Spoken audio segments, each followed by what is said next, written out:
Muy buenos días, tengan todos y todos ustedes. Mi nombre es Juan Abelardo Hernández. Quiero comenzar disculpándome el día de ayer que tuve un problema técnico por un viaje que tuve que hacer. Me cambiaron el vuelo, me cambiaron el horario y estaba yo a esta hora exactamente volando en un avión. El día de hoy voy a dividir la sesión en dos partes, tratando de recuperar y hacer de una manera más sintética la exposición de la sesión del día de ayer. Vamos a hablar sobre John Rawls y Robert Nozick, y hoy hablaremos sobre el tema que nos toca, sobre interculturalidad, pluralidad y pensamiento crítico. Así que, de algún modo, los dos temas están interconectados y podremos hacer una conexión interesante entre uno y otro. Así que si les parece, pues arrancamos con la exposición del día de hoy. Solamente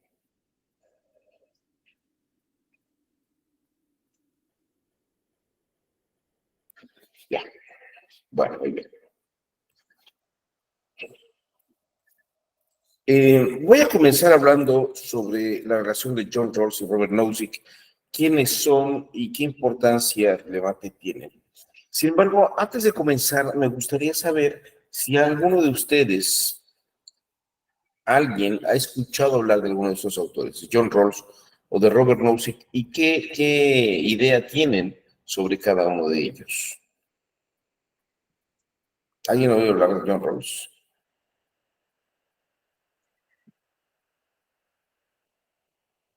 No sé, tú, Roberto, ¿has oído hablar de John Rawls?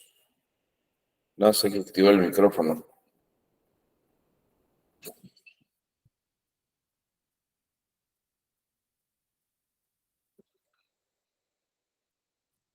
¿O alguien ha escuchado hablar de John Rawls y Robert Nozick? Hola, Juan Pablo Rosas. ¿Tú has escuchado hablar de John Rawls?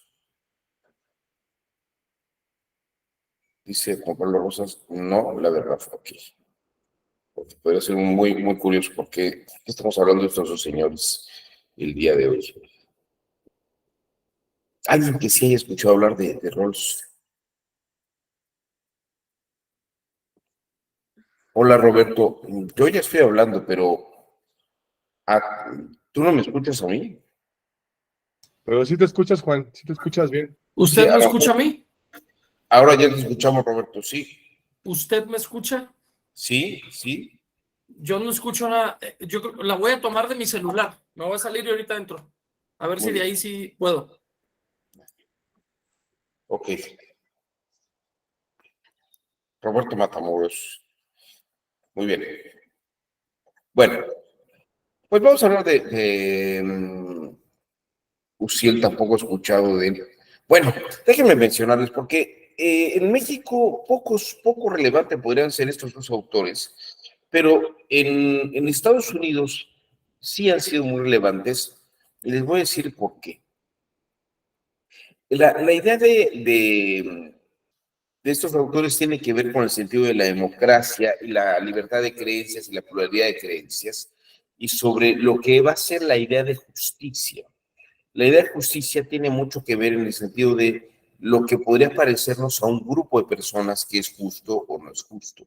A un grupo de personas les podría parecer que es justo quemar la efigie de la primera mujer presidenta de la Suprema Corte de Justicia en un signo de que no están de acuerdo con ella porque está impidiendo el desarrollo de un proyecto político, y además parece que cuando esta persona llega todo es corrupción en el Poder Judicial. Eso a un grupo le parecería justo, pero a otro no. Sin embargo, quienes están con esta idea de que esto es justo, niegan la posibilidad de que alguien más tenga legitimidad para decir lo que es justo. Este es el tema de la justicia de John Rawls y de Robert Nozick.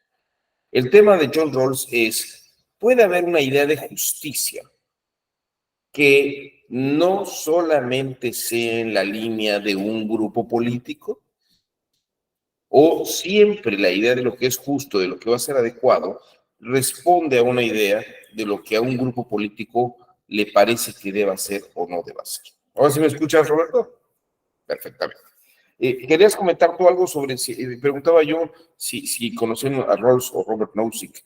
¿Tú habías oído ya hablar de John Rawls? No. Bueno, estaba precisamente mencionando que el gran tema de John Rawls es saber si hay una posibilidad de que exista una justicia que a un grupo, a una colectividad les parezca que sea efectivamente justo. Y yo ponía el ejemplo un poco cercano para que fuera muy didáctico el tema, no porque estuviera a favor o en contra del asunto, que la quema de la efigie de una ministra de la Corte podría parecerle justo a un grupo, pero tal vez no a otro. Y John Rawls se pregunta, ¿qué es justo en un entorno de esto? ¿Es algo que le parece a un grupo político o es algo que debería formar parte de una teoría o de un saber que a todo mundo le pareciera que funciona de esta misma forma? Bueno, vamos con algunos datos generales sobre estos señores, sobre John Rawls y Robert Nozick, para que veamos de qué estamos hablando, ¿no? En principio, John Rawls y Robert Nozick son dos profesores norteamericanos. John Barclay Rawls nace en Baltimore, Maryland, en 1921, va a morir en el Lexington, Massachusetts, en el año 2022, es profesor de la Universidad de Harvard prácticamente toda su vida.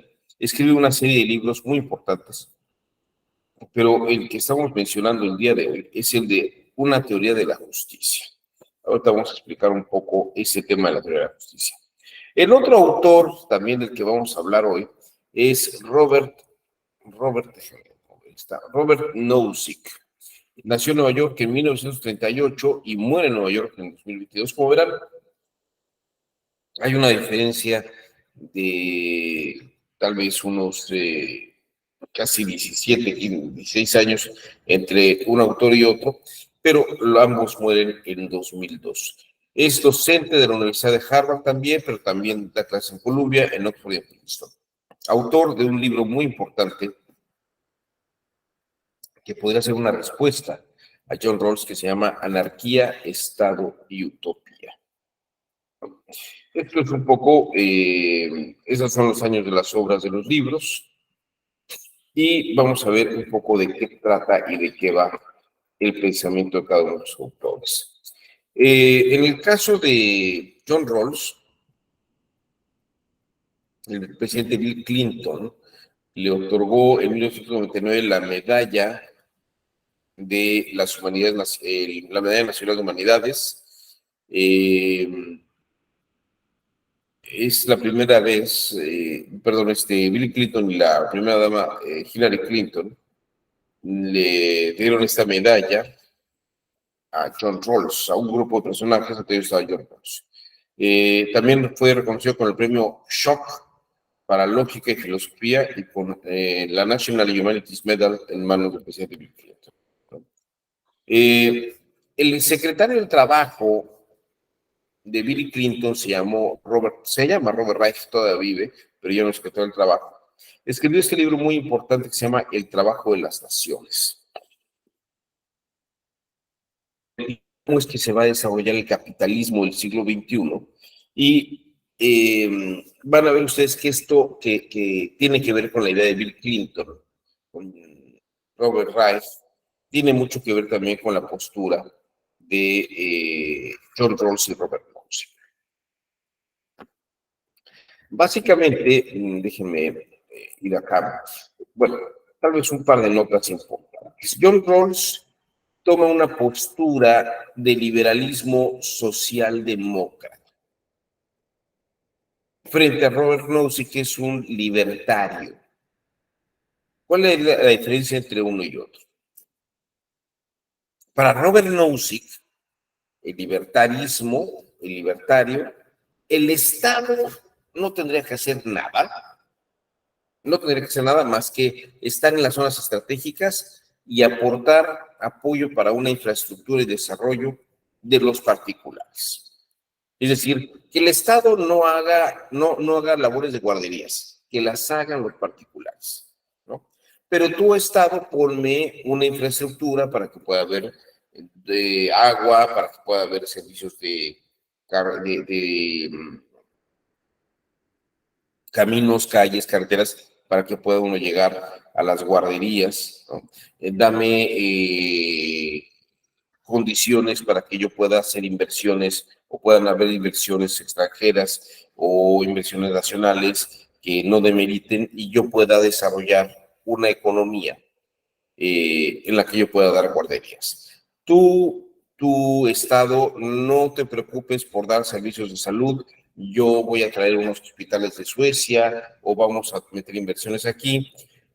Tu Estado, no te preocupes porque no te preocupes tú por hacer vías aeronáuticas, ni tampoco por hacer aeropuertos, eso también lo vamos a privatizar. Tu Estado, no te preocupes por tener un Instituto Nacional Electoral, tener un instituto pequeño y nosotros vamos a invertir servicios de conteo rápido, instituciones independientes que se pueden contratar, para que todo sea más preciso. Es decir, Robert Nozick, en su idea del anarquismo, porque esto es un poco la idea del libro, vean ustedes el título del libro, Anarquía, Estado y Utopía. Con anarquía no quiere referirse a personas que vayan y pinten monumentos nacionales o edificios públicos. Con anarquismo se refiere a que el gobierno ni se meta. Lo mínimo que tenga que hacer el gobierno es dar los elementos de infraestructura para que todo se privatice y los particulares hagamos lo que tengamos que hacer. En cambio, John Rawls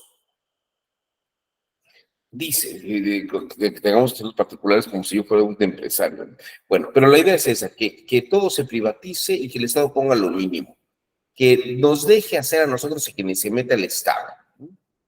Y que a nadie le interese el asunto político que diga, ¿no? Que si quiere puede dar discursos o ella puede dar discursos, la presidenta o presidente, pero que dejen la economía en paz. En cuanto a John Rawls sí cree todavía que el Estado tiene que formar parte del desarrollo social, que tiene que estar aportando. Es un liberalismo socialdemócrata donde el Estado tiene que ayudar a los sectores más rezagados para que tomen un impulso y puedan ir avanzando. Es un Estado neutral, ¿no? Debería ser neutral, pero debería hacer estas aportaciones, ¿no?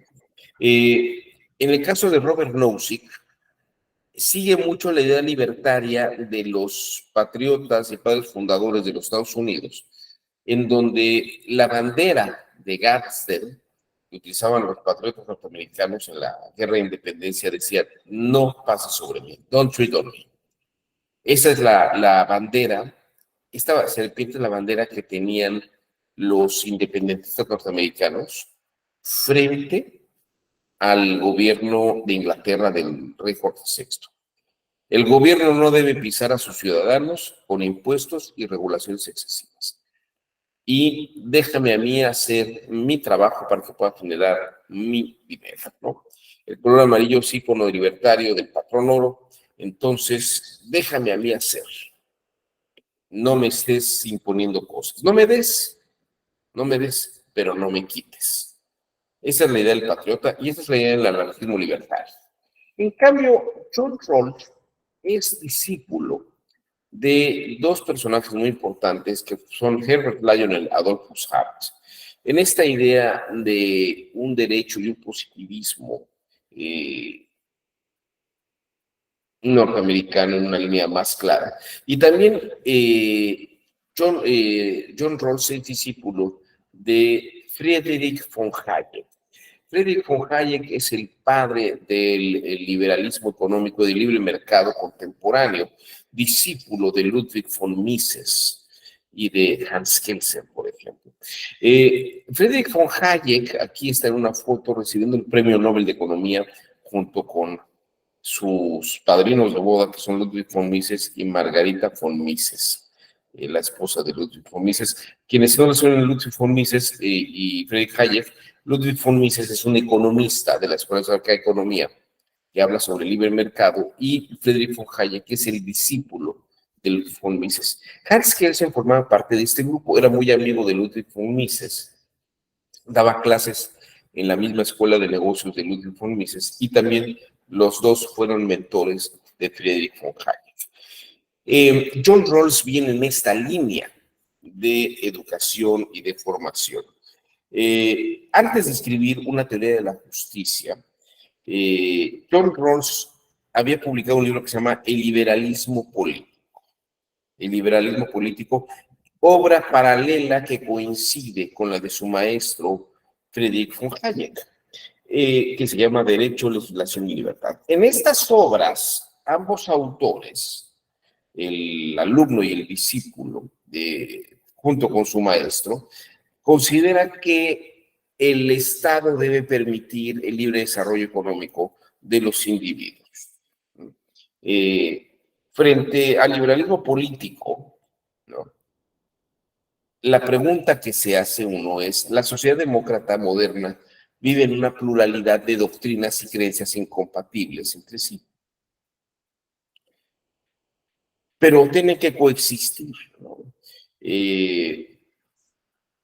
Hay que redefinir a una sociedad bien ordenada, no unirse por una creencia moral, sino por una concepción política de justicia. Fíjense que ese es el punto. Rawls, por ejemplo, toma el tema, y aquí es con lo que comencé yo la sesión del día de hoy. Rawls parte del siguiente tema. En la época en la que Lutero y Calvino se enfrentan a la Iglesia católica, no solamente es un tema de religión, es un tema también de control político. Los reyes alemanes, los pequeños emperadores alemanes, de algún modo obligaban, bueno, se veían obligados a aportar dinero para la construcción de la Basílica de San Pedro, porque eran católicos. Pero de pronto, cuando Lutero y Calvino hacen sus planteamientos religiosos, dicen: bueno, yo puedo separarme de la iglesia por una cuestión doctrinal y ya no tendría que dar dinero para la construcción de la Basílica de San Pedro, ¿no? Y eso fue un golpe muy duro para Carlos V, emperador de España y de los países alemanes, porque los países alemanes se escinden política y religiosamente hablando, porque ya no reconocen a un rey católico.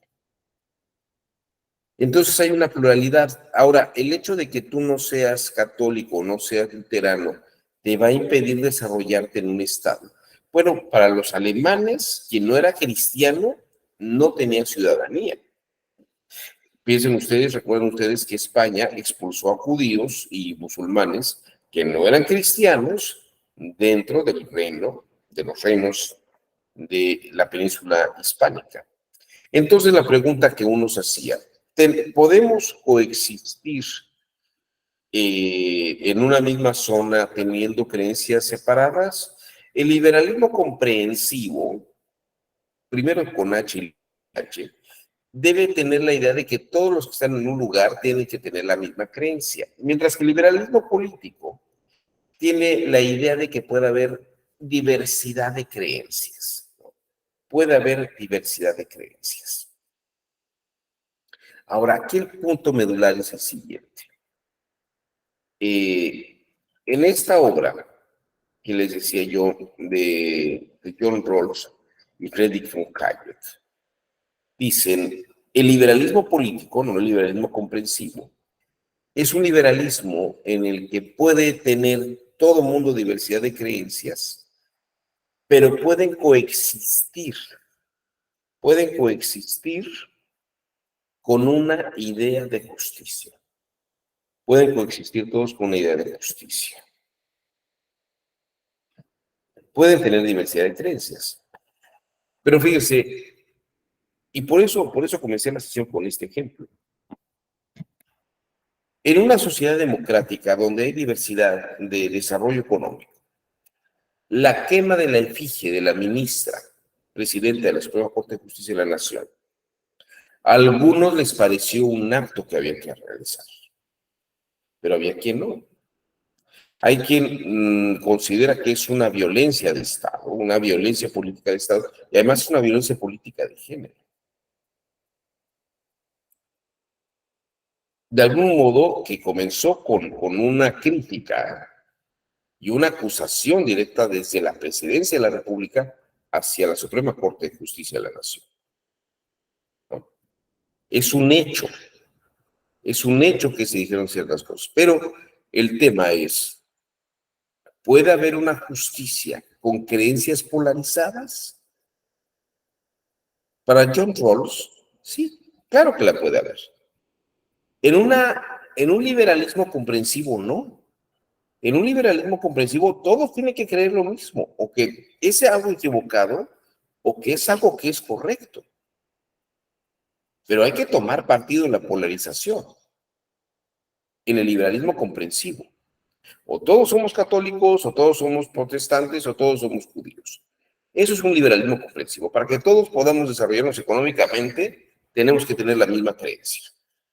En el liberalismo político, John Rawls dice, no hace falta que todos tengamos la misma creencia. Puede haber pluralidad de creencia, siempre y cuando todos tengamos la misma idea de justicia. Ese, diremos que es el corazón y el tema esencial de John Rawls, como en su teoría propia de la justicia. Ahora, la pregunta que podemos hacernos en ese sentido es, ¿cómo alcanzamos esta idea de la teoría de la justicia? No sé si hasta aquí hay alguna duda. ¿Alguien tiene algún comentario al respecto? No sé si me estoy explicando correctamente. ¿Qué sería, por ejemplo, lo que ocurre? Y esto yo creo que nos permite entender por qué México no es un país socialista, ni está venezualizado, ni cubanizado. México está resistiendo a un liberalismo comprensivo. No todo el mundo tiene que estar creyendo lo mismo que cree el presidente de la República. En Venezuela, en Cuba, ser disidente es un crimen. Eso sería un liberalismo. Si además si fueran países que tuvieran una idea de que todo el mundo puede trabajar y desarrollarse económicamente. Yo les diría que lo que está pasando en México es la muestra de un liberalismo político, que podría pensarse que el presidente quisiera tener un liberalismo comprensivo, porque quiere que todo el mundo piense como él. Pero el hecho de no imponerse políticamente y declarar enemigos que pudiera encarcelar, esta es la gran diferencia. Los enemigos que pudiera encarcelar. Esto es lo que hace la diferencia entre un liberalismo comprensivo y un liberalismo político. Buenos días. Este es el meollo esencial de la política.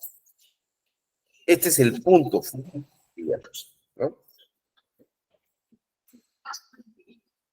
Que no todos tienen que creer lo mismo. Ahora, los disidentes pueden ser encarcelados, son encarcelados. Alguien que está en contra y que dice que el presidente está equivocado, lo encierran en la cárcel. Eso ocurría en la Unión Soviética, eso ocurre en Venezuela, eso ocurre en Cuba, en México no ocurre. Como diría Octavio Paz, México tiene un gobernante que es un ogro, pero no es un ogro que someta ni encarcele, ni elimine, ni desaparezca al enemigo. Por eso tenemos un ogro filantrópico, que es el título de la obra de Octavio Paz. Octavio Paz describe muy bien al Estado mexicano. Y les diría que el presidente Andrés Manuel López Obrador es un claro ejemplo de un ogro filantrópico. Es un ogro autoritario, pero no es un fascista como lo hubiera sido Brezhnev o Stalin o Hugo Chávez o Fidel Castro. Él puede decir que incluso está a favor de Fidel Castro, que es un gran ejemplo, un gran hombre, pero es precisamente esto lo que lo distingue de un sistema totalitario. México no es un sistema totalitario. Tiene un presidente que es muy autoritario, como siempre lo han sido los presidentes de México, como lo era Díaz Ordaz, exactamente igual. Es un presidente exactamente igual que como lo es Luis Echeverría o como lo fue Ruiz Cortines, ¿no? O Gustavo Adolfo López Mateos, o quien ustedes quieran. Es exactamente igual, es un logro filantrópico, ¿no? Y hay ahí, en ese sentido, un liberalismo político. Pero entonces, hay una pluralidad. Hay una pluralidad y el tema es cómo puede haber una justicia en la pluralidad. Denme un minuto, voy a cambiar de ubicación. Denme un segundo, menos de 30 segundos estoy con ustedes nuevamente.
¿Me escuchan bien? Perfectamente. Bueno. Pues bueno, les decía precisamente que esta es como la polémica en torno a este asunto. Entonces aquí entramos en un tema curioso, porque en la pluralidad, que esto también nos va a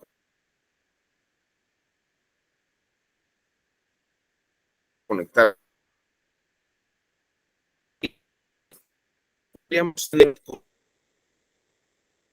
si piensan, ahora sí se lo ponen en este tema, ¿cómo podemos tener un sistema de justicia en el que, y el ejemplo es muy bueno, creo que es muy bueno que sea radical, pero creo que es un buen ejemplo. ¿Cómo podemos tener un sistema de justicia único donde un grupo de la sociedad piensa que hay que quemar o meterle un balazo a la ministra, presidenta de la Suprema Corte de Justicia de la Nación, porque piensa que el Poder Judicial es corrupto?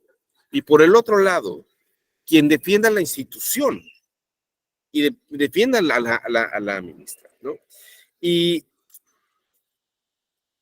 ¿cómo puede haber una misma idea de justicia si el presidente de la República dice que desde que llegó la ministra, el Poder Judicial es altamente corrupto, y la esposa del presidente, al día siguiente de que quema le figue de la ministra presidenta, dice que no es algo que es adecuado, que no es correcto, que no fue bueno, ¿no? Que es violencia, ¿no?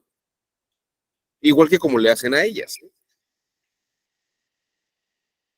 Este es el tema, y además me gusta el ejemplo porque es muy extremo, pero va muy en la línea de John Rawls. Imaginen ustedes que entonces meten en una Cámara de Diputados o en una Cámara de Senadores a la mitad, más de la mitad del grupo del presidente, que es el partido de Morena, y del otro lado, gente que no es del partido de Morena, ¿no? Perredistas, priistas, panistas. ¿Cómo conciliar una idea de justicia? ¿Cómo conciliar una idea de justicia? Y aquí está el método. Aquí está el método que plantearía John Rawls en su teoría de la justicia. Y ahorita el que se opone a esta idea, que le parece muy ingenua y absurda, es un señor que se llama Robert Nozick. Le dice, John Rawls, esto no puede ser. Porque en la justicia no puede haber esta diversidad de posturas, ¿no? Vamos a revisar esto. Vamos a revisar esto con más calma para ver si es posible. ¿Es posible que se pueda dar esta teoría de la justicia? Bueno.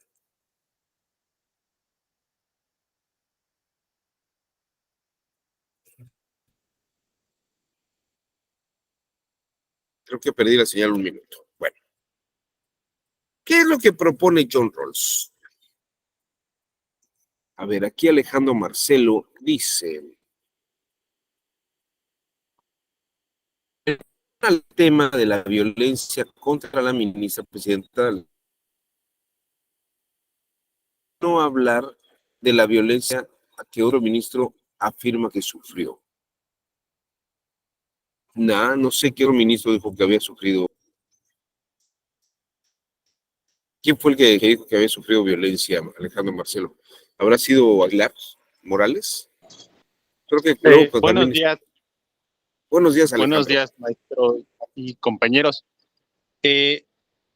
Ahorita me llama la atención lo que usted comenta por el tema de lo sucedido el sábado, pero apenas en la semana pasada, en un programa de Canal 22, el ministro Saldívar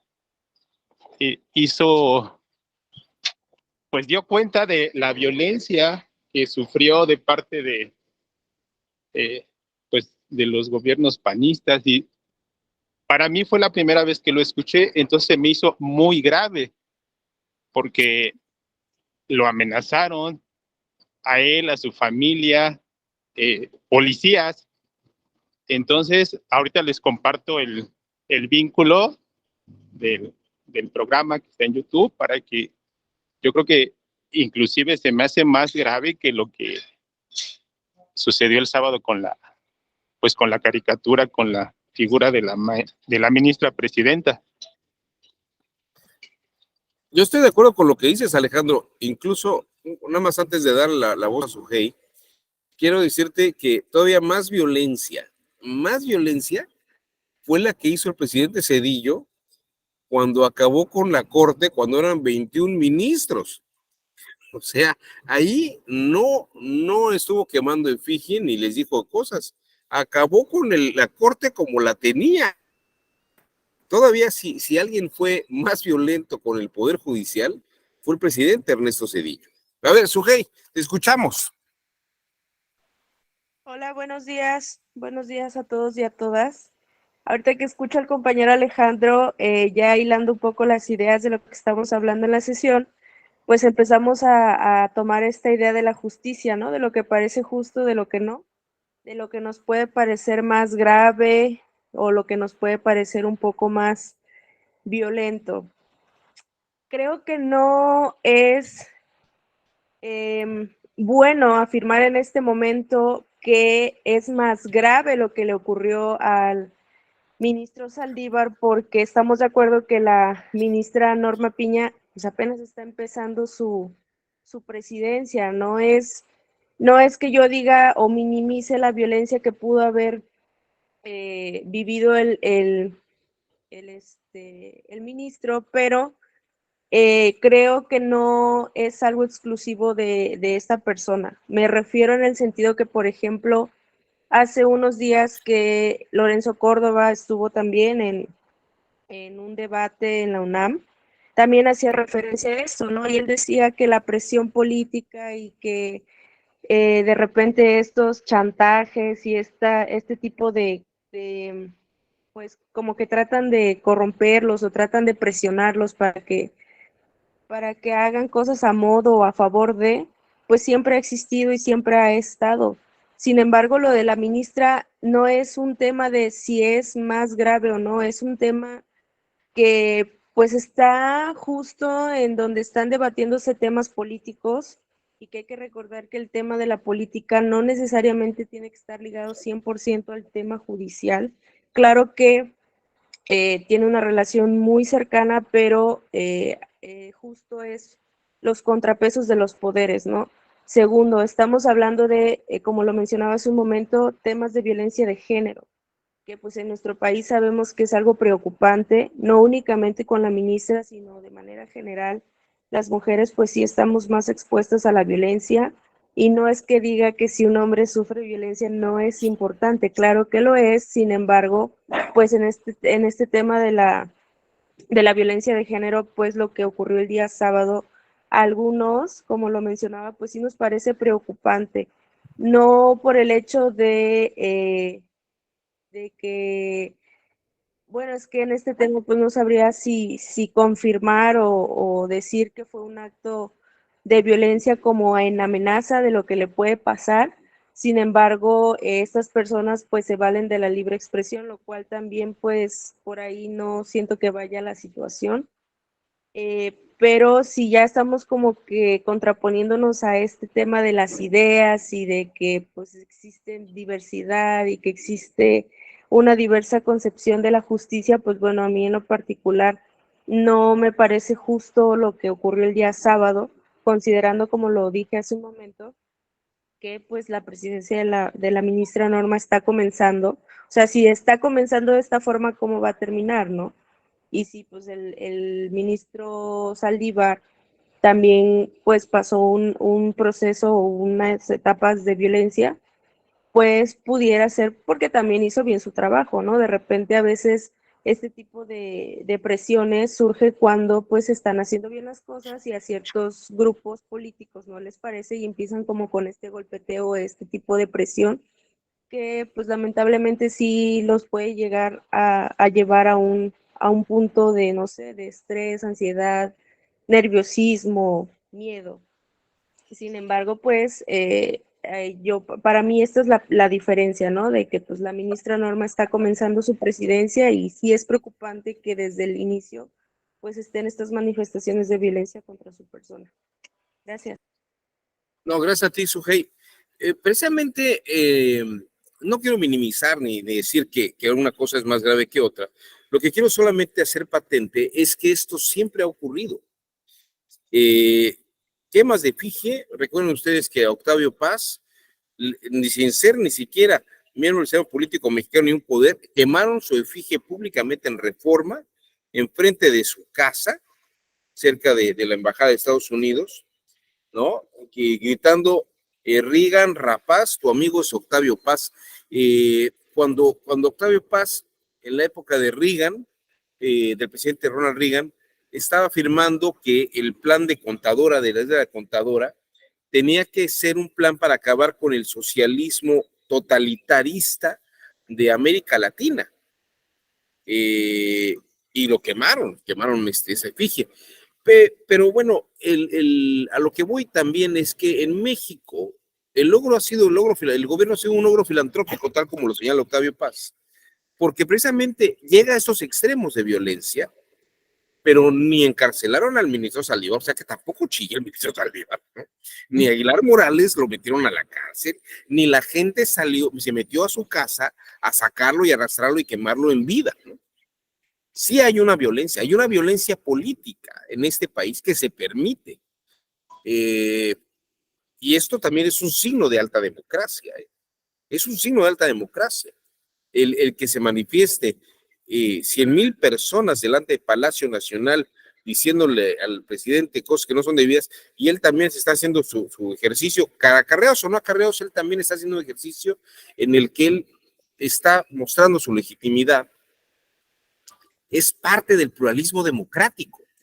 Muy violento, sí, es una época muy violenta, pero no es una época en la que haya balazos ni muertos. Ni en ninguna de las manifestaciones se ha privado de la vida a nadie. Y esto es muy importante, porque esto habla, estamos en un tránsito, tal vez llegará la época, y no muy lejos, en que a estas cosas a la gente le van a cansar, ¿no? Dicen, ay, vamos a quemar la efigie, ay, qué bárbaro, otra vez. Bueno, ¿como para qué? Mejor pégale una piñata, ¿no? Creo que también hay imágenes de gente pegando en la piñata de López Obrador. En fin, en cualquier país del mundo, en Venezuela, en Cuba, pegarle a una piñata del presidente, estuviera, olvídense de la cárcel, que lo hubieran desaparecido. En la Unión Soviética,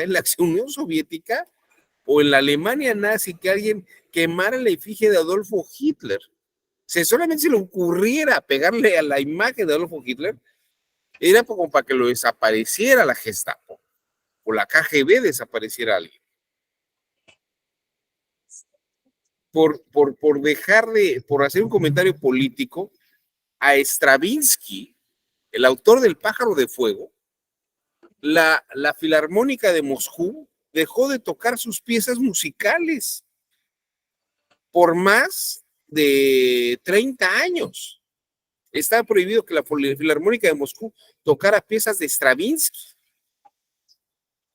Y una de las formas de manifestar la protesta era poner en el programa de mano que se iba a tocar la pieza de Stravinsky, y de último momento en las salas de concierto yo no sé tocar Stravinsky, se tocara otra cosa, de un autor ruso a favor del partido o de la presidencia, ¿no? Esa era una forma de... Y uno diría, ay, por favor, qué cosas tan infantiles. Hombre, yo creo que para un músico eso es un gesto de protesta y es una forma de violencia.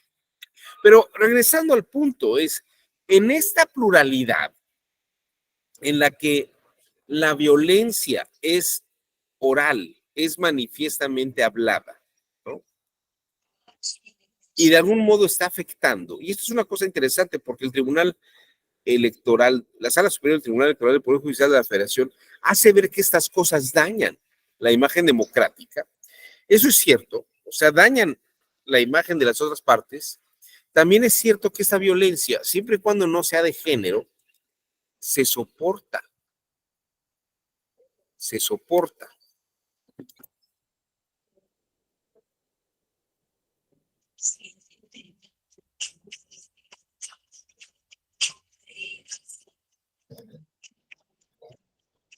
Deme un segundo.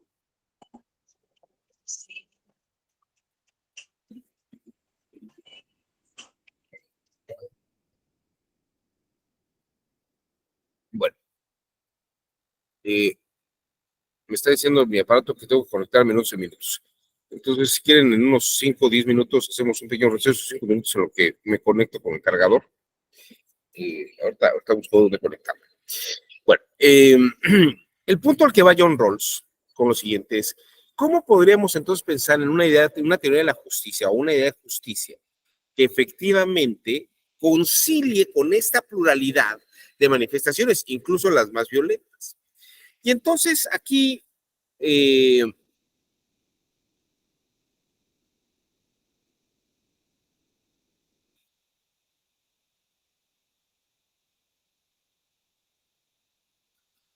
método que plantea es el siguiente. Podríamos platicar sobre si el método les parece a ustedes adecuado. Pues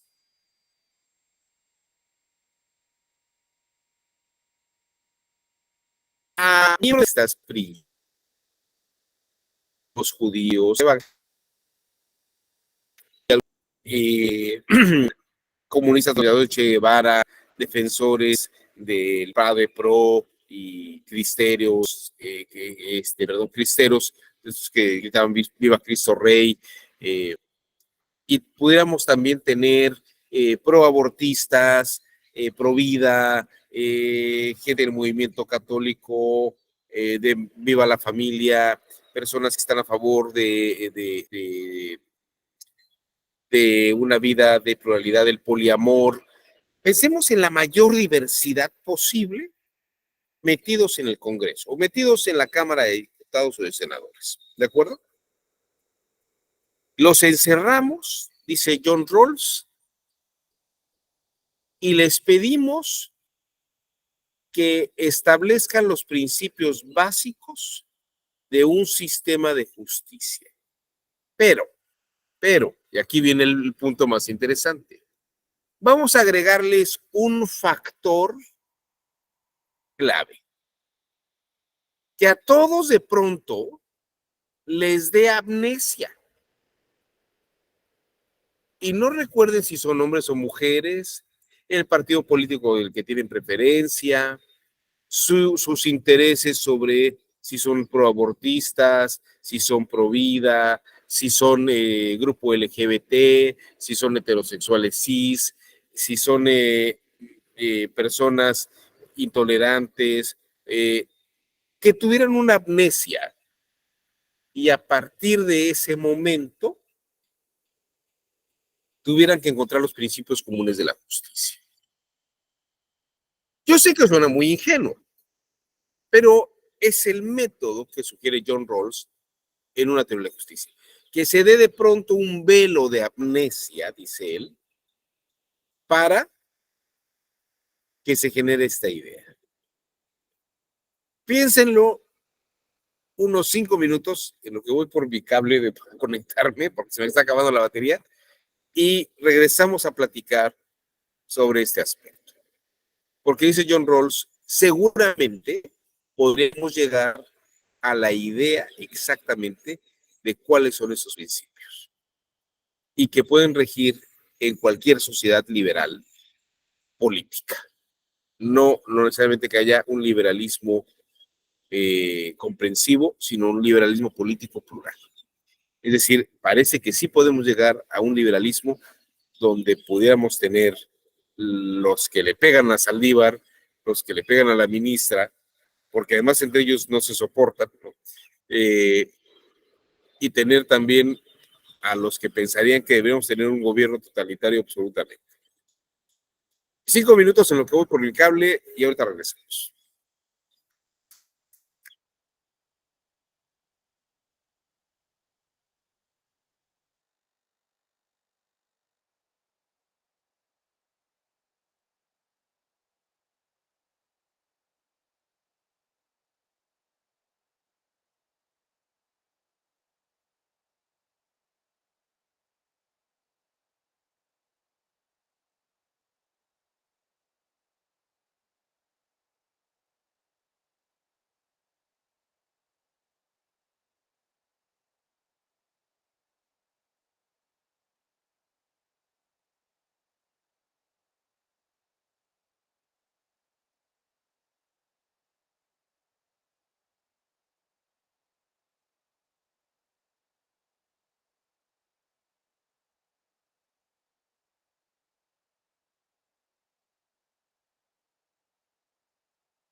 Bueno, ya estoy acá de vuelta.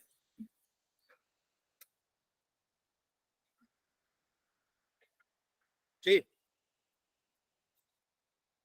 Estoy aquí, nuevamente te regreso. Bueno, ¿qué les parece esta idea de John Rawls? Esta idea sobre vamos a simular que todos tienen amnesia. Y solamente como para un refuerzo de esto que estamos platicando,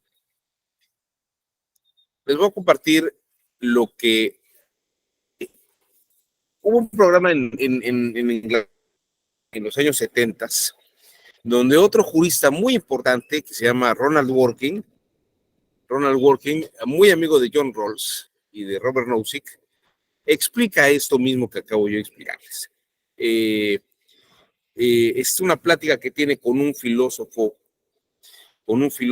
llamado Magee, en la que explica esto brevemente. Voy a compartirles este video para que se vea, para que escuchen a Ronald Working con este planteamiento que dice John Rawls.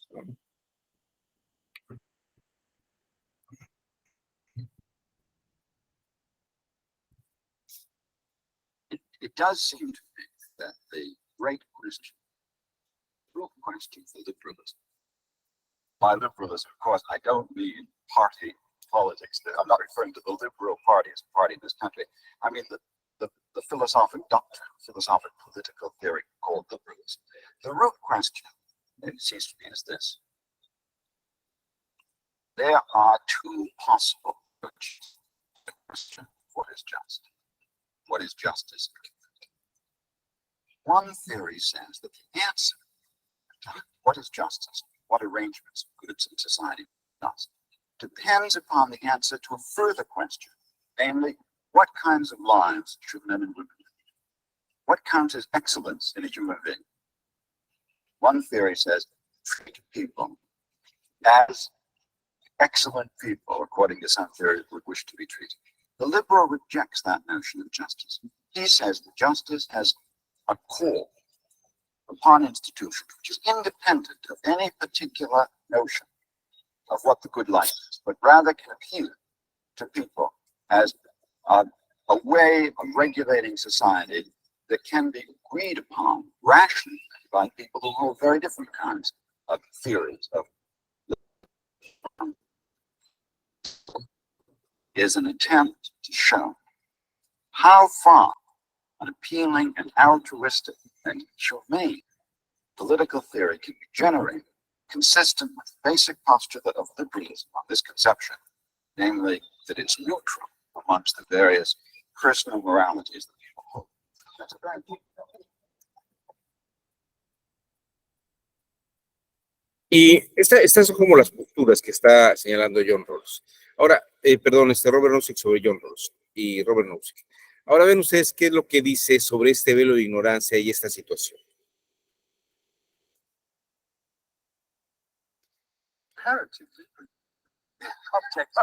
Television discussion. What it is that Rawls is saying.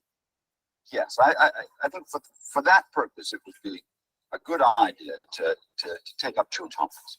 But the first is the topic of the method he suggests and employs, and the second, the conclusions he reaches.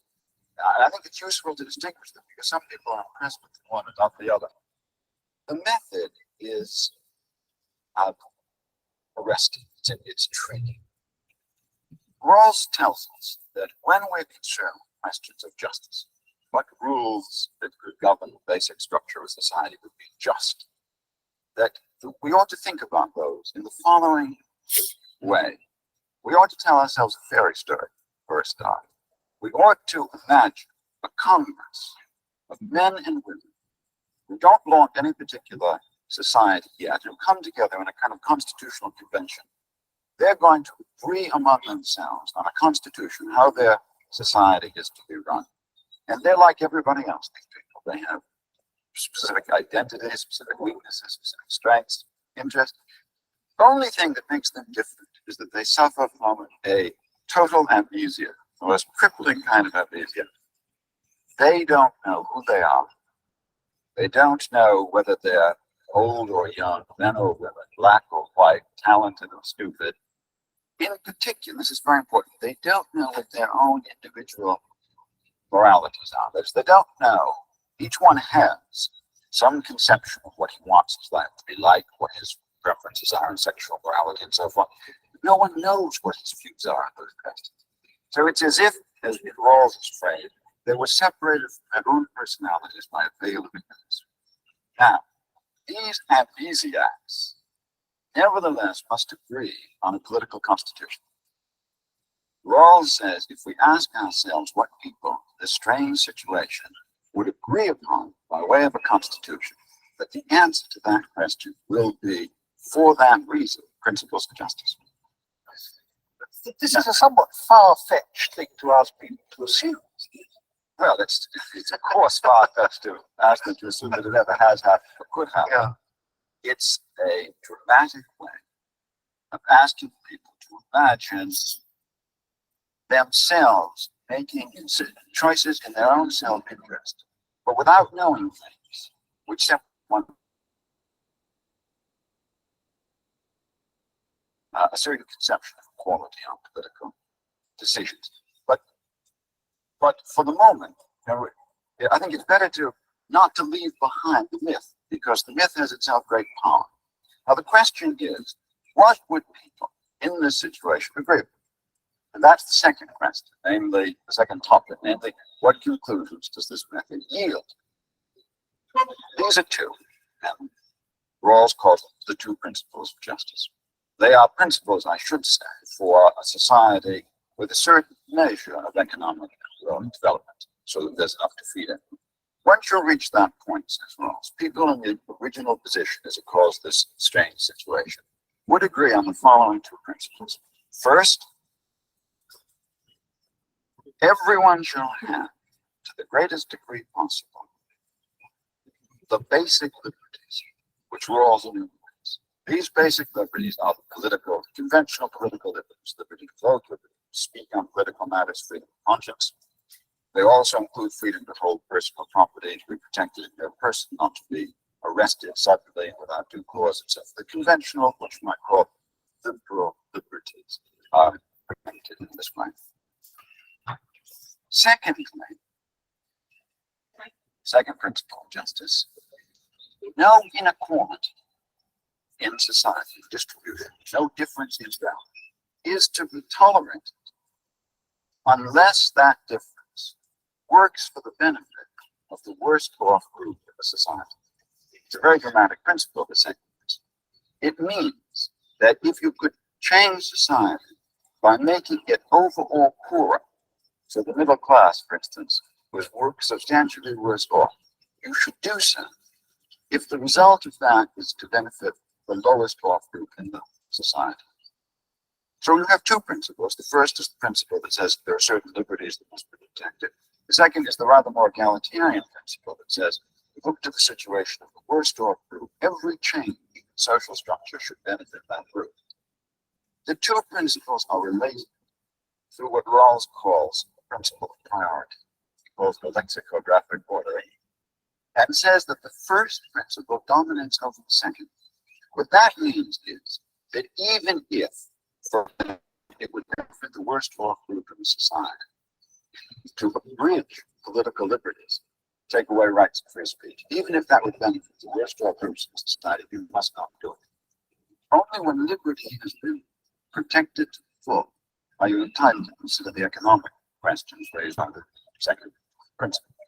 If you do come to economic considerations which benefit the worst off class, you can't do that until everyone's liberties are sufficiently protected.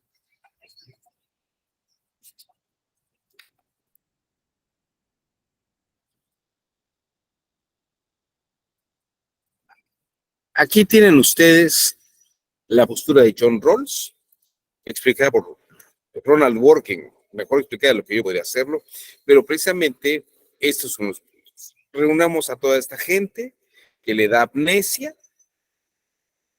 y él dice, John Rawls dice, que coincidimos con dos principios esenciales. El primero, que todo mundo tiene libertad de expresión, conserva sus libertades básicas, ¿no?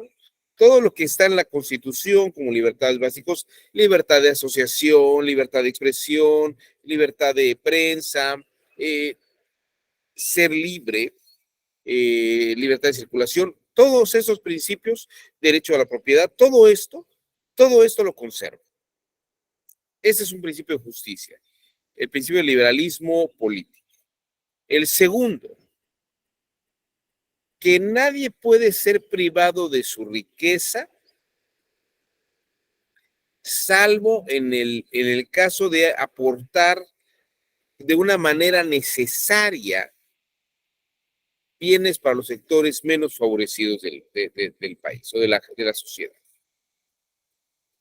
Y esto habría que hacer. Yo, por supuesto, después de esta exposición, pensaría que el presidente Andrés Manuel López Obrador es el más liberal de todos los liberales, de todos los presidentes que hemos tenido, como logro filantrópico que es, igual que como lo dirá Octavio Paz. Este esquema.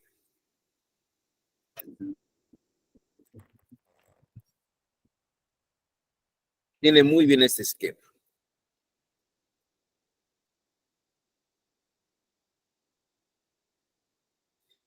Pero bueno, ¿qué piensan ustedes sobre esta opinión de John Rawls? Claro, le dice Magui, oiga, pero eso pues no se va a dar en la realidad, o sea, nadie va a tener amnesia ni va a dar esos principios.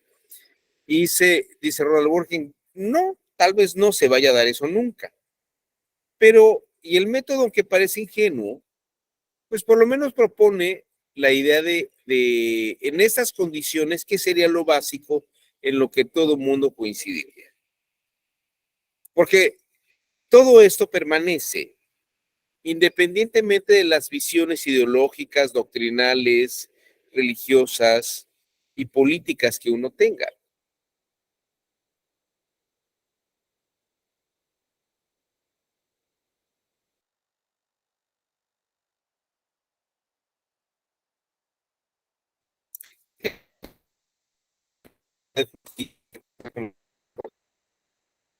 ¿Les parece extraño lo que plantea? Es algo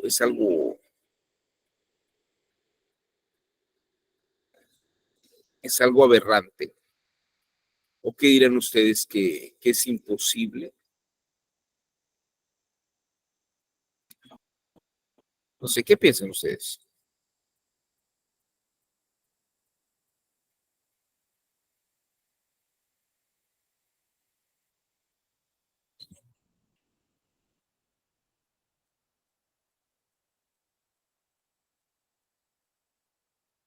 ¿Opiniones?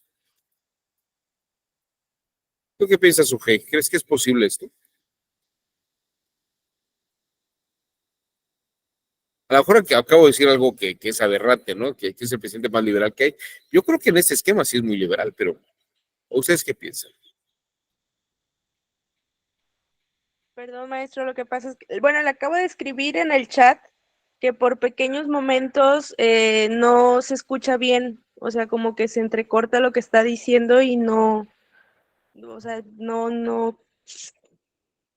le entendí. Ya, perdón. Es que sí estoy viendo que no solamente mi señal, mi computadora como que está ya descabellada. Yo compré una nueva, pero todavía no la estreno. Pero yo creo que ya para la siguiente clase estará mejor. No, preguntaba yo si les parece que este esquema de Rawls es absurdo o es algo que creen ustedes que, aunque no se vaya a dar por la amnesia, ¿creen ustedes que en principio es correcta esta idea de la pluralidad y la diversidad? Bueno, a ver, les voy a dar otro par de elementos que pudieran ser interesantes. Déjenme platicarles un poco el contexto también en que esto se está dando. Cuando yo veía esta teoría de Rawls, no podía dejar de pensar, la verdad, en un texto de Carlos Marx que se llama La cuestión judía. Carlos Marx, yo no sé si ustedes lo sepan, era judío, y toda su familia era judía. El papá de Carlos Marx venía de una familia de 8 generaciones de rabinos, y la mamá era hija de un rabino muy importante de Holanda. Perdón.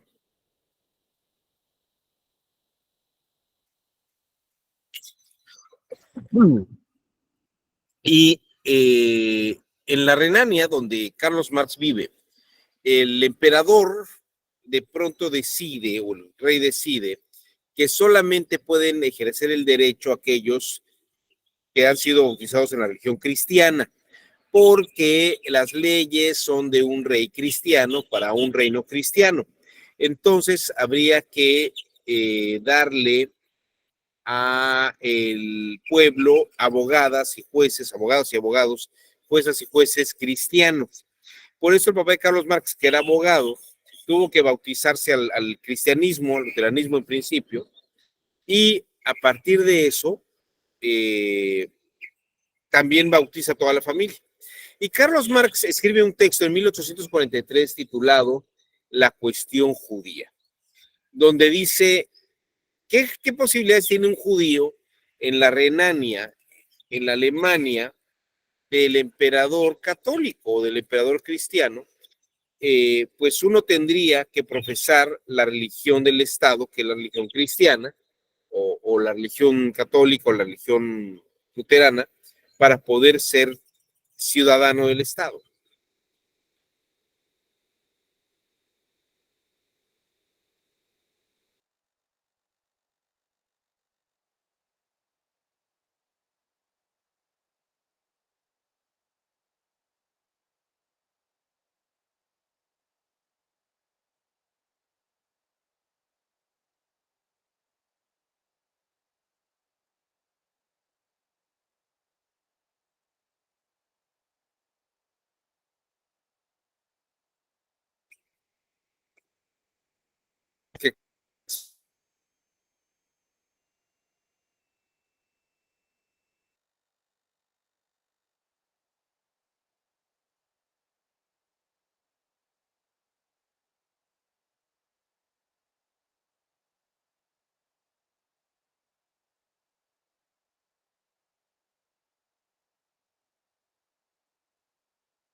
Pero ustedes perdí la señal.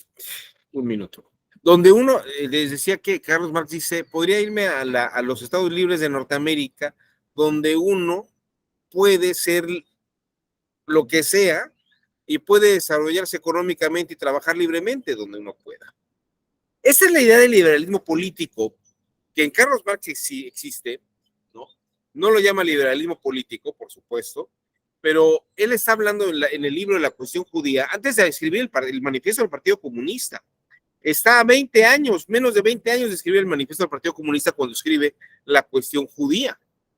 Pero el tema aquí esencial es que podría desarrollarme económicamente, libremente, en un país donde yo no deba de tener una creencia política común o comprensiva igual que todos. Es decir, el pensamiento crítico, y aquí, por ejemplo, Marx es un ejemplo de pensamiento crítico, y John Rawls es un ejemplo de pensamiento crítico, y Robert Nozick es un ejemplo de pensamiento crítico, en el que no hace falta tener una creencia ideológica, siempre y cuando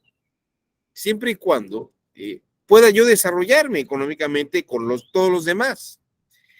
Y la justicia funcione bajo una serie de reglas comunes en cualquier sistema. En cualquier sistema,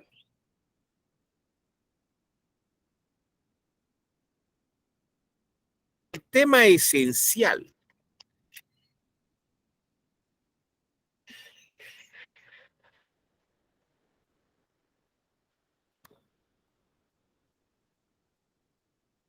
no quizás está en pausa mi imagen, pero no sé si.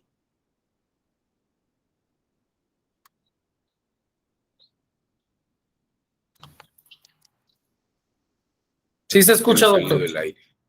Sí se ¿Se escucha. escucha bien mi voz? ¿Todavía se escucha bien mi voz? Sí se escucha.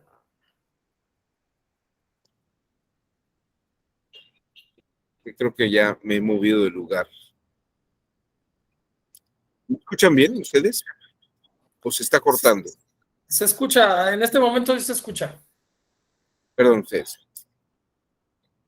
El tema aquí es si en la pluralidad funcionamos con el mismo modelo de justicia, podemos coexistir liberales, conservadores, fifís, lo que ustedes quieran. La regla y el principio de justicia es el mismo, seamos grupos vulnerables, grupos de atención especial, grupos LGBT, comunistas radicales, liberales radicales, si nos gustan los Tigres del Norte o la Tracalosa, la arrolladora Banda Limón, o nos gusta Taylor Swift o King Crimson o la Orquesta Filarmónica de Moscú. Es decir, podemos tener una pluralidad de creencias, pero funcionar bajo la misma regla de justicia. Y en este esquema hay que reconocer que no podemos todos tener la mismo tipo de ideología o de creencia. Podríamos tenerlo. Ocurrió en la Unión Soviética, ocurrió en la Alemania nazi, pero también eso ahogaba la pluralidad y la diversidad de ideas. Y hoy en día podemos decir que podemos vivir en una sociedad con diversidad, aunque no todo el mundo crea lo mismo, piense igual. Es decir, que no haya una ideología de moralidad que rija todo. Ese es el punto. Al extremo, siempre y cuando no se violenten los derechos esenciales de las personas, poder coexistir unos con otros, ¿no? A mí me parece que hay cosas terribles que pasan, que me parecen todavía más graves que tal vez quemar una efigie. Es terrible quemar una efigie, pero todavía me parece más grave, ¿no?, que temas que están establecidos en la ley sean objeto de violencia. Si a José Córdoba le toca tal finiquito, ¿no?, se lleva tanto por terminar su proceso. Si a Lorenzo Córdoba, por lo que existe, que es el fondo de separación, que es una de las formas que tiene el gobierno para sus servidores públicos, porque la Constitución rige otro esquema, se utilice eso, ¿no?, como si fuera precisamente un lujo gubernamental o un grupo de los servidores públicos retirarse con un fondo de separación. Yo no sé si también al mismo tiempo que Pablo Gómez dice que el fondo de separación de Lorenzo Córdoba es brutalmente grande, si también Pablo Gómez, no creo que lo sepa porque Pablo Gómez no estudió nada, el único currículum que tiene Pablo Gómez es haber estado en las marchas del partido. Pablo Gómez tendría que explicarle también a la gente que el régimen laboral que tiene un servidor público no es igual al régimen laboral que tiene un trabajador del sector privado, ¿no? Eso sí me parece terrible. Me parece terrible, por ejemplo, que el presidente haya llegado, haya bajado el 30% de los sueldos de todos los niveles y haya quitado los seguros de gastos médicos y los fondos de separación. ¿Por qué? Porque quitó todo eso, pero lo que no hizo fue regular la ley de los... Entonces, si uno sale del servicio público, no tiene derecho a una liquidación, ni le pueden dar de entrada las prestaciones que tiene el trabajador, porque la Constitución no ha sido modificada para estandarizar trabajadores del Estado y trabajadores que no son del Estado. Tendrían que modificar la Constitución para unificar el artículo 123 constitucional. Eso sí me parece terrible, me parece de una calaña muy baja, ¿no? Porque parecería que está precisamente señalando como un privilegio puestos del Estado. Habría que preguntarle también a todos los diputados, a Pablo, al mismo Pablo Gómez, cuánto se va a llevar él de prestaciones, ¿no?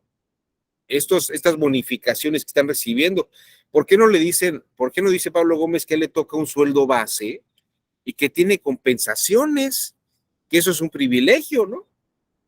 ¿Por qué no lo dice? Porque están utilizando estas situaciones como armas políticas. Claro, está haciendo un escarnio público o está utilizando una señal pública, no lo van a meter a la prisión, pero ¿qué está generando? Una especie de odio social hacia la gente. Eso sí me parece y que creo que efectivamente allí el Tribunal Electoral, la Sala Superior hace ver que este tipo de manifestaciones son violencia política, pero es una violencia política extrema, que ni siquiera la misma izquierda, estando como opositora, sufrió. Nunca la izquierda en México fue tan violenta como lo ha sido la izquierda misma frente a sus adversarios. Eso yo creo que es algo que todavía estamos en ciernes y en un proceso de diversidad y desarrollo. Ahora, esto en cuanto a las teorías de Rawls y Nozick. Y si ustedes me permiten, voy a mostrarles un poco más de sus planteamientos. Entonces, John Rawls lo que plantea es este velo de ignorancia. Los individuos deben encontrarse simétricamente situados como libres e iguales y encontrar esta forma común de desarrollo. Ahora, vamos a ver qué dice Ronald Dworkin sobre las opiniones que tienen la izquierda y la derecha sobre la posición de John Rawls, ¿no? ¿Qué es lo que piensan la derecha y la izquierda?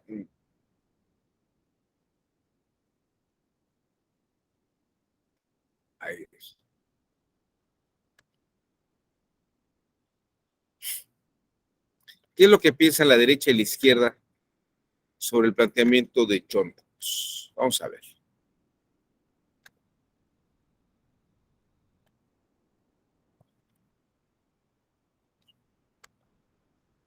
The criticism from the right says that it's absurd to suppose that we should be written by concern for the worst off group.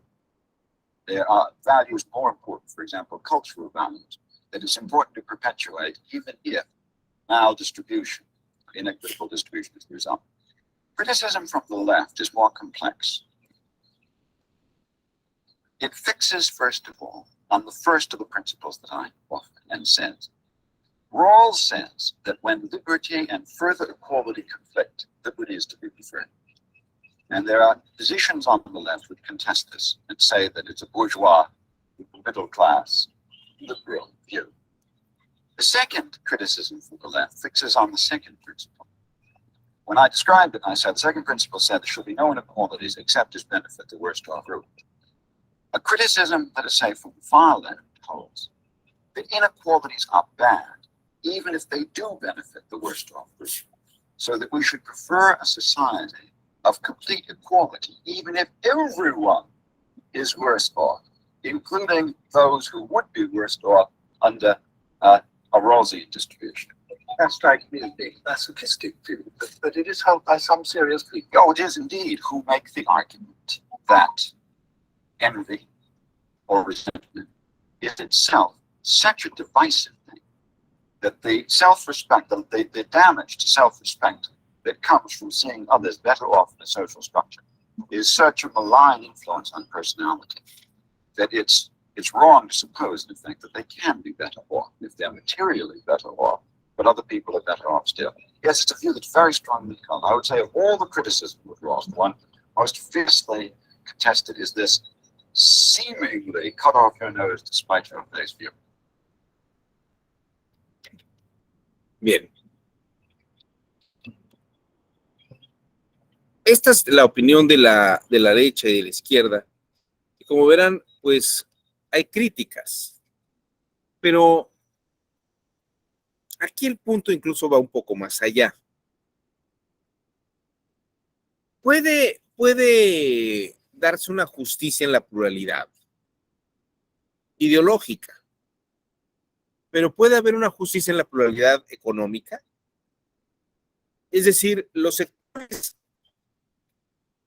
este es un tema de fondo.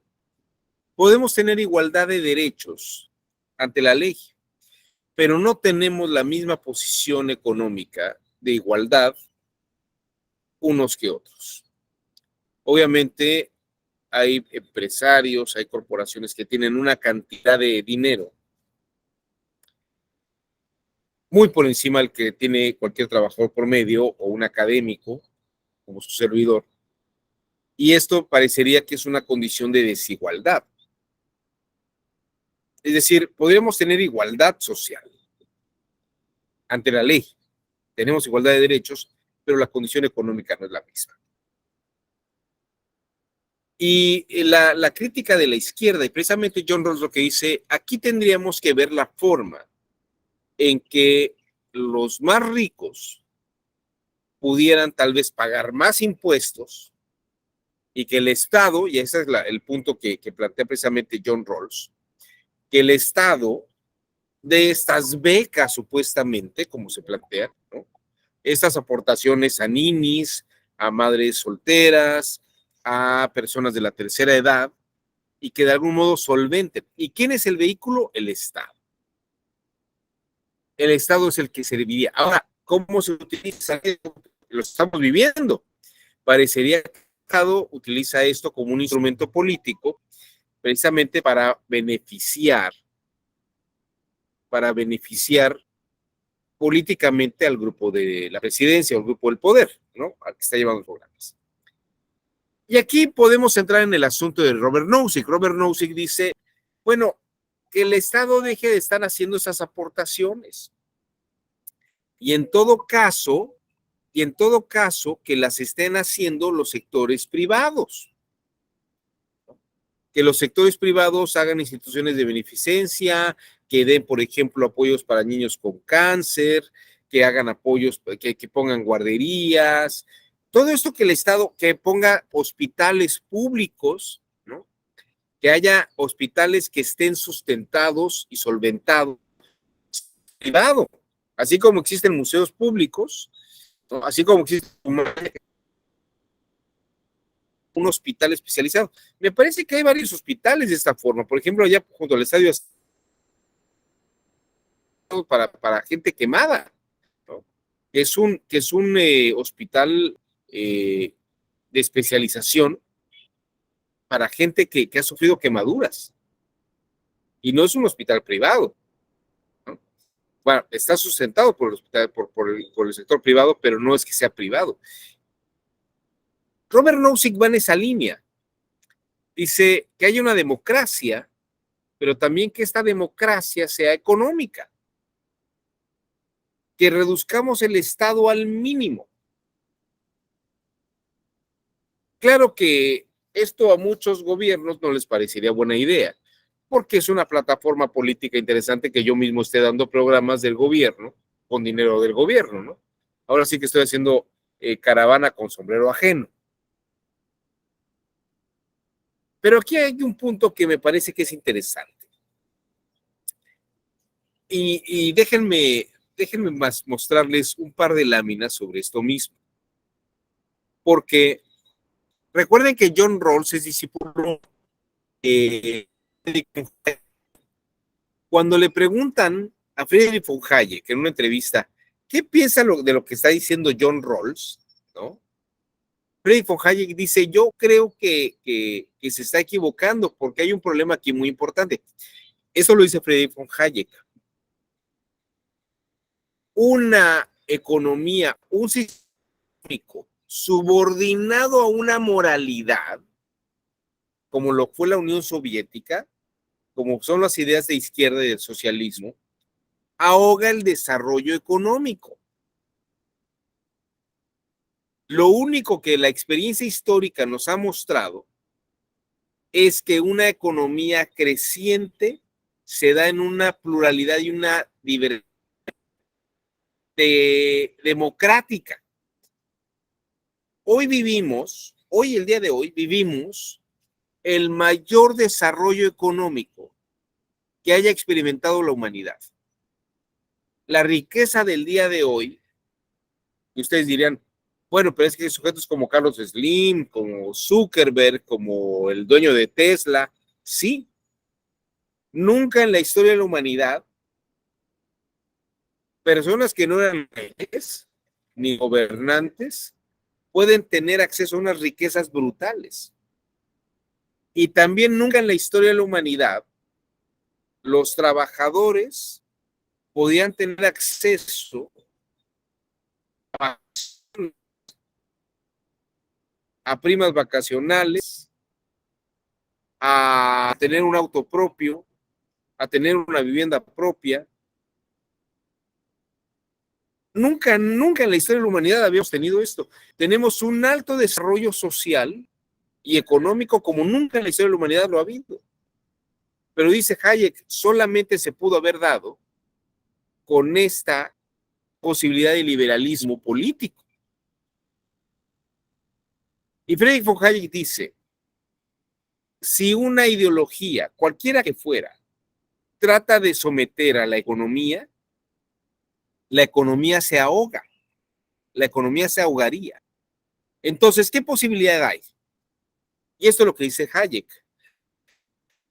Lo que puede haber es que ya que dejaste crecer todo el dinero que tienes, por tus creencias políticas, por tus creencias religiosas o morales, repartas tu dinero. Pero eso es otro tema, que es un poco lo que pasa en China. China tiene un sector altamente liberal económico, ¿no? Tiene un liberalismo económico, político, que no tiene que ver con su política social. China abrió su economía a inversiones extranjeras, a grandes desarrollos económicos. Y lo que hace China es ese dinero que entró, que tienen las empresas, que no están privatizadas, son empresas del Estado, lo reparten haciendo una derrama económica en otros sectores. Es una forma capitalista china, pero en un partido comunista, donde la riqueza ya la tiene el Partido Comunista y la genera y hace derrama económica. Eso es un liberalismo de Estado, diríamos, ¿no?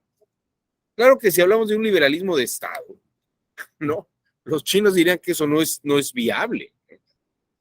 Que de algún modo también lo hacía el PRI.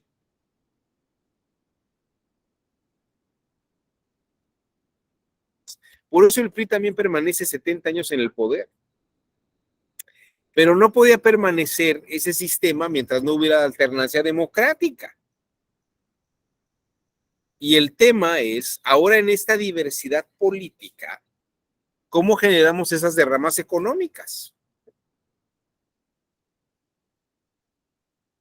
Vean ustedes, vamos a ver un par de fragmentos de Hayek y regresamos a nuestro México López Obradorista, que yo creo que es liberal, aunque algunos me dirán que no, que es un gobierno socialista.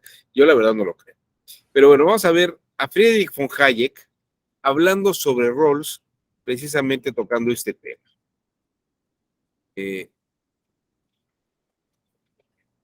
Ahí está.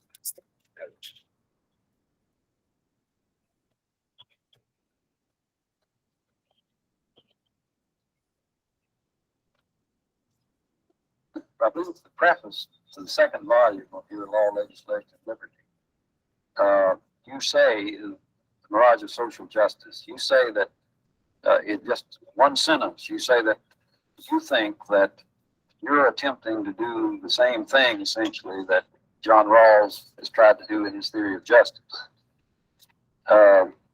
People have queried me about that statement. Well, I perhaps go a little too far on this. I was trying to remind Rawls himself of something he has said in one of the early articles, which I think doesn't recur in his book. That the conception of correcting the distribution according to the principle of social justice was unachievable. And therefore, he wanted to confine himself to inventing general rules which had that effect. If he was not prepared to defend social distributive justice, I thought I could pretend to agree with that. But starting his book further, my feeling is it doesn't really stick to the thing he had announced first, and that there's so much egalitarianism really underlying his argument that he is driven to much more intervention than his original conception justifies. I think there's much in what you say. I think there's a lot of ambiguity. The first articles were much more clear. But now, in your notion, this mirage of social justice, is your idea that when we try to achieve, quote, social justice, unquote, we actually do more harm than good? Or is it somehow that the objective itself is not worth proposing or thinking about?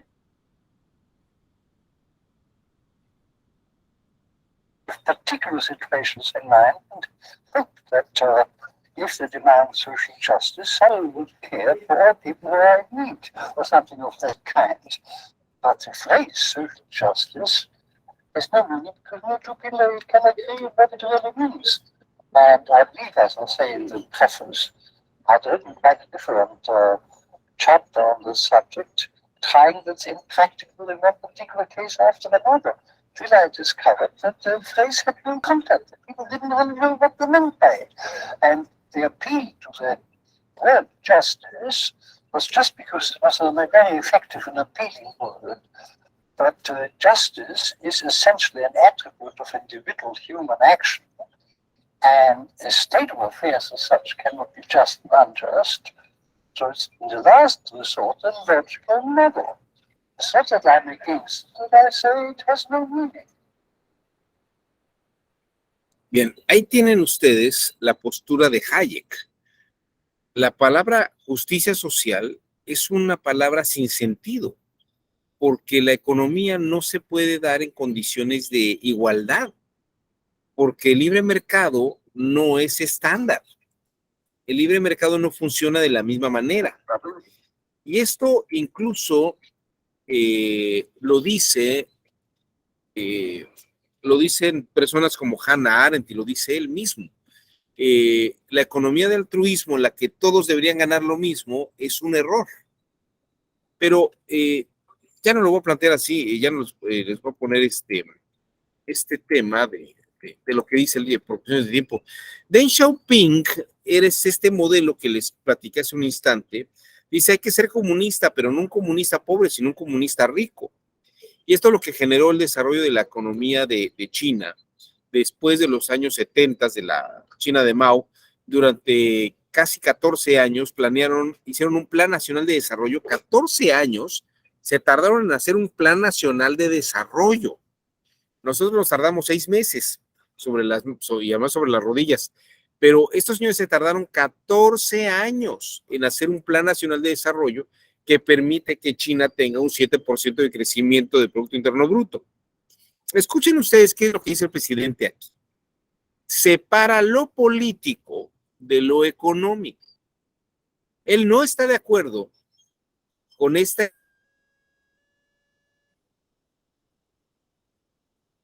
idea de tener una economía, una ideología política. No es ideología, él estudió ciencia política. Sin embargo, lo que está diciendo puede sonar muy raro a muchas personas. Es lo que dice la economía por un lado, las creencias políticas por el otro. López Obrador no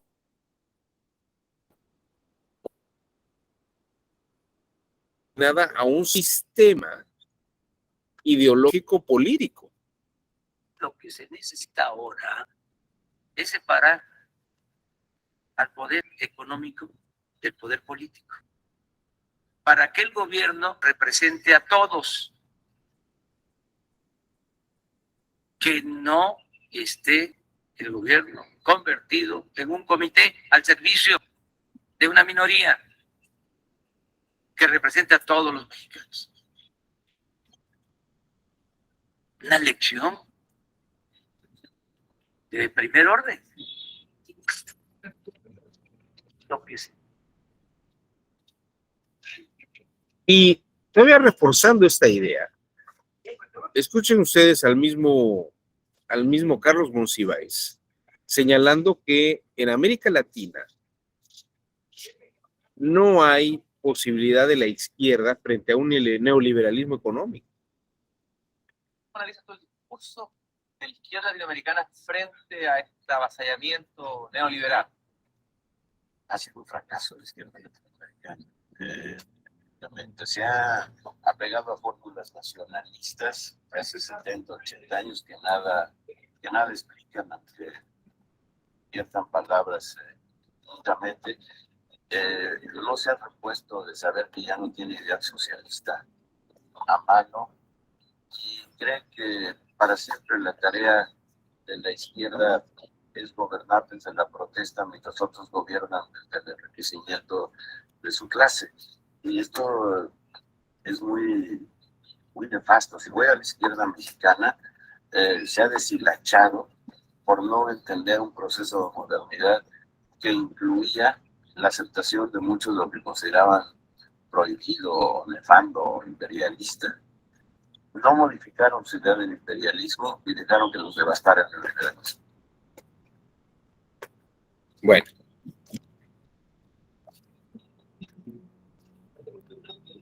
¿A dónde vamos con todo esto y en qué estamos? El pensamiento crítico parece que ha dominado. Ha dominado, pero todavía está en este tránsito. ¿Por qué? Porque todavía hay grupos radicales que piensan que hay que tener una línea radical en la que hay que pensar todos de la misma manera. Sin embargo, está triunfando el pensamiento crítico en razón de que podemos tener diversidad de pensamiento, pensar que hay otras posibilidades y no solamente las de una elección política. De facto existe esta realidad crítica. No encarcelan en este país a personas por lo que piensan. No encarcelan en este país a personas por lo que ganan económicamente. La pueden encarcelar porque lava dinero, la pueden encarcelar porque la obtención del recurso es ilegal, la pueden encarcelar porque no paga impuestos, en fin, porque no pague sus deudas debidamente. Bueno, ni siquiera por no pagar la deuda uno lo meten a la cárcel, ¿no?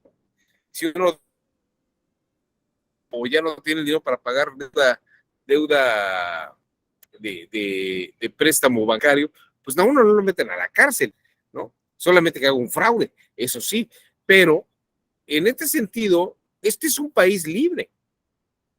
Es un país donde uno puede tener estas condiciones de libertad. Lo que sí es que dice Hayek y dice López Obrador, bueno, que los que tienen más le den a los que tienen menos, que también es lo que dice John Rawls. deberían dar esas aportaciones no por un plan político, no por un plan económico, no porque tú por ley tengas que dar la mitad de lo que ganas, sino porque sea voluntario. Pero esto es otro tema que dice Hayek, esto es un tema de política, no es un tema de economía. Y creo que en ese sentido es muy importante lo que dice Friedrich von Hayek. Una cosa es la economía y otra cosa es la política. Y creo que lo que plantean Rawls y Nozick es cierto. Deja que el crecimiento económico operar. Si quieres Estado, dame o no, no me des, pero no me quites ilegalmente o injustamente. ¿No? Robert Nozick diría, el Estado tal vez reducirlo al mínimo, en la posibilidad de que incluso el sector privado aporte más cosas. Rawls diría, no necesitamos todavía un Estado que nos ayude a regular esto, porque tal vez pueda atender a zonas estratégicas. En cualquiera de los dos casos, el pensamiento crítico lo que permite es una pluralidad y una diversidad de posturas en las que pueden coexistir comunidades originarias, grupos vulnerables, grupos con intereses particulares y también radicalismos ideológicos y políticos que hostiguen desde la ministros y las ministras de la Suprema Corte de Justicia, pero nunca una acción física. Y terminaría yo la sesión del día de hoy diciéndoles, este fenómeno es un fenómeno que también describe el etólogo, Frans de Waal. Este señor se la pasó investigando chimpancés durante varios años, 30 años, 20 años. Y él dice en un libro que se llama Políticas de chimpancés, los chimpancés, cuando el joven chimpancé ataca al chimpancé alfa de la manada, lo violenta, le grita, y el chimpancé viejo tal vez se hace de un protegido, de un chimpancé también joven que le ayuda a atacar al chimpancé joven que le quiere quitar el mando de la manada. Y entre ellos se podrán gritar, atacar con gritos, pero nunca físicamente.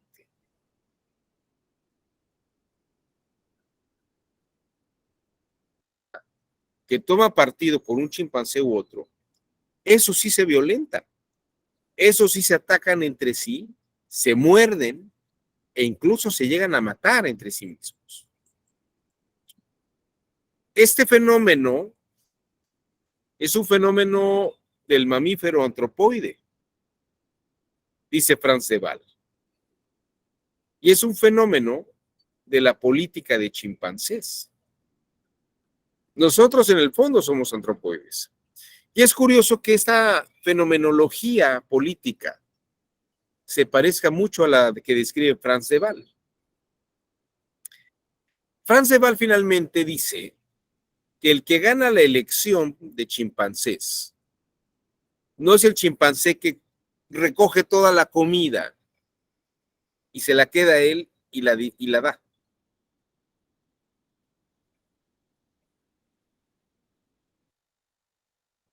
Sino el chimpancé que logra que todo. Tal vez no sea tan errado pensar que en el fondo tengamos principios comunes, independientemente de nuestras ideologías. Tal vez, como diría Federico Nietzsche, en el fondo somos monos muy monos, ¿no? Somos humanos demasiado humanos. Y eso humano tal vez se parece más al mono que a lo humano. En fin, hasta aquí mi exposición del día de hoy. No sé si alguien quisiera comentar algo sobre esto. Lo que traté de hacer es los dos temas del día de hoy y el de ayer, sintetizarlos en esta sola sesión a partir de lo que Rawls y Nozick están planteando sobre esta diversidad y la pluralidad de una idea democrática. La idea democrática, entonces, permanece con las ideas, pero también el pensamiento crítico reconoce que la economía tiene una forma de operar, ¿no? Y que mientras beneficie esa economía a todos, pues tal vez haya que mantenerla, y mientras busquemos otra forma de desarrollo económico, hay que dar esas opciones de manera crítica. Me quedan todavía un par de minutos. Comentarios. ¿Alguien quisiera hacer alguna crítica, alguna observación antes de que nos vayamos? Adelante. Doctor, pues, en mi opinión es muy subjetivo ambas posturas y las dos tienen razón y verdad de acuerdo al modelo de vida que algún grupo de personas quiere seguir. Ambas posturas tienen cosas positivas como negativas, dependiendo desde la óptica de vida o de modelo de Estado o de sociedad en donde uno se quiere desenvolver. Quiero citar un ejemplo que seguramente todos recordarán que a principios de 2019 hubo una escasez del suministro de gasolinas en el país y al momento de llegar a servirse a la gasolinera nos limitaban con servirnos 200 pesos para que alcanzara para todos. No sé si lo recuerdan, fue a principios de 2019. Entonces, yo en ese momento traía un carro un tanque más grande que uno más compacto y en mi opinión se me hacía injusto. Yo lo que pedía a quien me servía la gasolina, ok, dame lo mismo, pero en razón de mi capacidad del tanque. O sea, por decir, si a un carro de 4 cilindros le cabían me acuerdo que nada más nos dejaban servir 200 pesos. Y si a un carro de 4 cilindros, por decir, le alcanza un cuarto de tanque, a mí con 200 pesos me alcanzaba un octavo de tanque, pues no iba solamente tal vez a alcanzar a llegar a mi destino y no regresar. Y recuerdo perfectamente que en mi intento de convencer a quien me servía la gasolina, la persona que estaba atrás de mí esperando, empezó a pronunciarse que estaba de acuerdo con las medidas que el gobierno estaba implementando y que para todos igual. Y bueno, era una postura de él muy válida, pero pues me estaba afectando a mí. Entonces, ¿a qué voy con este ejemplo? Creo que estas corrientes ideológicas velan por los derechos generalizados, pero tanto una corriente tiene razón por lo que hace a favorecer o a tratar de favorecer las mayorías. Y la otra corriente también ideológica también tiene razón porque favorece de acuerdo a la forma de pensamiento o estilo de vida o de la sociedad que se busca construir. Tratando de hacer un resumen por el tiempo, pero yo no me pronunciaría a favor de una o de otra. Me siento más cómodo en una que en la otra, pero el hecho de criticar con la que no estoy tan conforme o tan a gusto, pues es una forma de no ser tolerante al pensamiento de las otras, de ese otro grupo donde pues yo también tengo que coexistir. Y preguntaba hace un momento o más bien mencionaba usted hace un momento, doctor, que el sistema de justicia en el que tenemos tiene que tratar de garantizar los derechos de todos los que cohabitamos en este sistema. Me parece que no es posible porque en razón de un grupo afecta sus derechos y en razón del otro grupo, sí favorece a los intereses de ese otro grupo por encima de los del otro grupo. No sé si me expliqué. Perfectamente, Roberto. Estamos en ese tránsito. Lo que pasa es que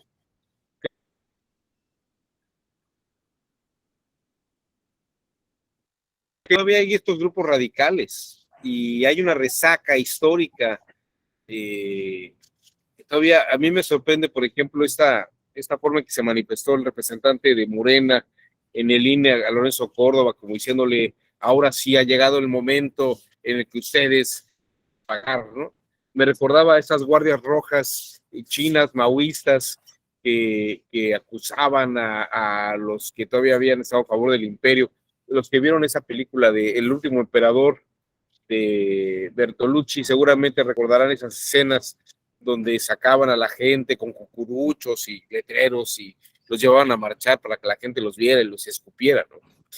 Algo así me recordó esta postura de este representante de Morena en el INE, como hablando, como diciendo, ahora va bien el escarnio público. Me parece que es una resaca que se acabará en el transcurso de la historia, porque cada vez más ya nadie cree en eso. Me parece que vivimos una resaca. Esta gente que todavía toma esa postura, pues no vivió la China maoísta y pues trae una especie de resaca de comportamiento doctrinal, de adoctrinamiento, pero creo que cada vez más la realidad de los medios actuales va a ir desvaneciendo, como ha ido desvaneciendo algunas posturas religiosas y doctrinales, también irá desapareciendo eso otro de ella. Vamos a vivir un mundo en el que eso será olvidado totalmente.